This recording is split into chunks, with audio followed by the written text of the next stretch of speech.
ये कैसे निकालेंगे इसको? ये सर इसको कट करना पड़ेगा। ये जैसे कटिंग की है सर, ये सेल साफ होगा, उसके बाद यहाँ से कट करके निकाल के फिर लॉकेट बनाएंगे। किसान भाइयों, पहले तो समुद्र में ही सीप में मोती मिलते थे, लेकिन अपने खेत में तालाब बना के आप ये मोती की खेती कर सकते हैं। ये मोती है और ये अलग अलग शेप की जो भी आपको चाहिए, जैसे गणेश भगवान है, शिवजी है, तो जैसा आपको चाहिए उस शेप के ये पर्ल बन जाएंगे।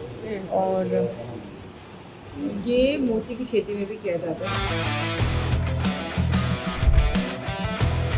जरा ध्यान से देखिए, यहाँ हो रही है एक सर्जरी। अब आप सोच रहे होंगे कि किसकी सर्जरी? लेकिन ये किसी इंसान की सर्जरी नहीं, बल्कि एक सीप की सर्जरी है, ताकि इसके भीतर एक मोती जन्म ले सके।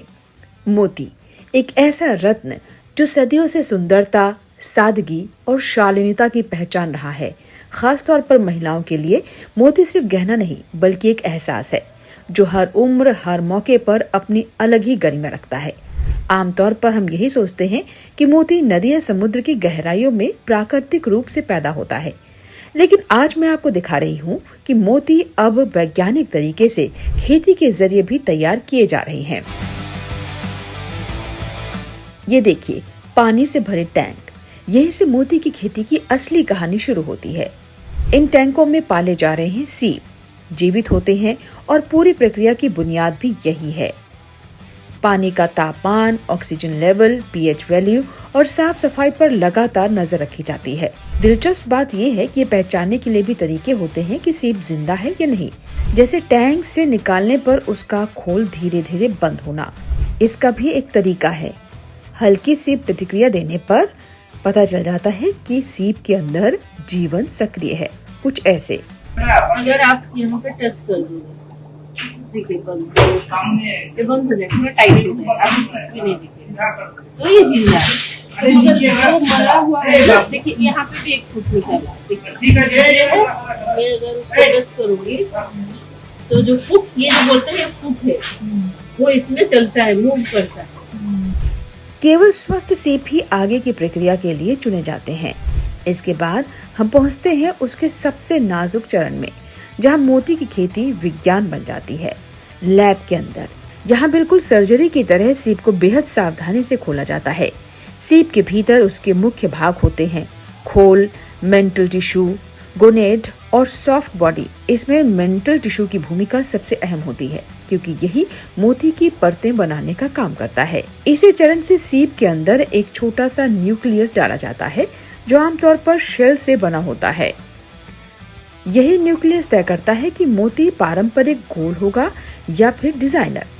इस सर्जरी के दौरान करीब 8 से 9 विशेष औजारों का इस्तेमाल किया जाता है, जैसे सीप खोलने वाला spreader, grafting knife, nucleus holder, fine forceps और माइक्रो सर्जिकल नीडल्स। जरा सी चूक भी सीप को नुकसान पहुंचा सकती है, इसीलिए ये काम केवल प्रशिक्षित विशेषज्ञ ही करते हैं। ये देखिए, इसको हम डाल दिया, आधा अंदर कर दिया है। यहाँ थोड़ा सा अंगूठा से प्रेस करते हैं,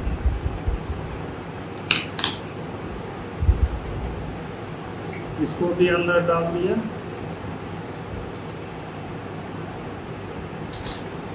अभी यहाँ पर पेनियल टिश्यू है, उसको थोड़ा सा हम लिफ्ट करते हैं। यहीं से पारंपरिक गोल मोतियों के साथ साथ डिजाइनर मोतियों की भी नींव रखी जाती है, जिसके आकार, शेप और टेक्सचर को न्यूक्लियस के डिजाइन और उसके प्लेसमेंट से नियंत्रित किया जाता है। सर्जरी के बाद ये सीप फिर से पानी के टैंकों में लौटा दिए जाते हैं और अब शुरू होता है इंतजार का दौर। लगभग 12 से 24 महीनों तक जब सीप न्यूक्लियस के चारों ओर परत दर परत नेकर जमाता है।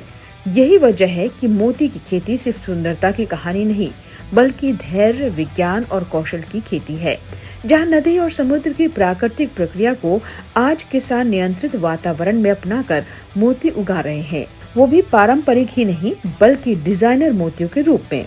तो ये थी पूरी कहानी मोती की खेती की। Agri DNA by Anju Singh आप तक ऐसी जानकारियाँ पहुँचाता रहेगा। मोती वाला बता रहे हो, ये खेतों में मोती की खेती होती है। मोती तालाब बना है सर, एक निकाल के बताओ तो सर। ये है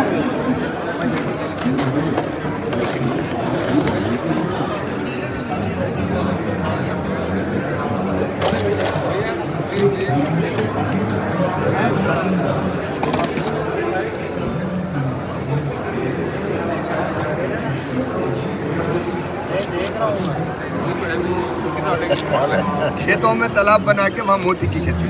बहुत बढ़िया।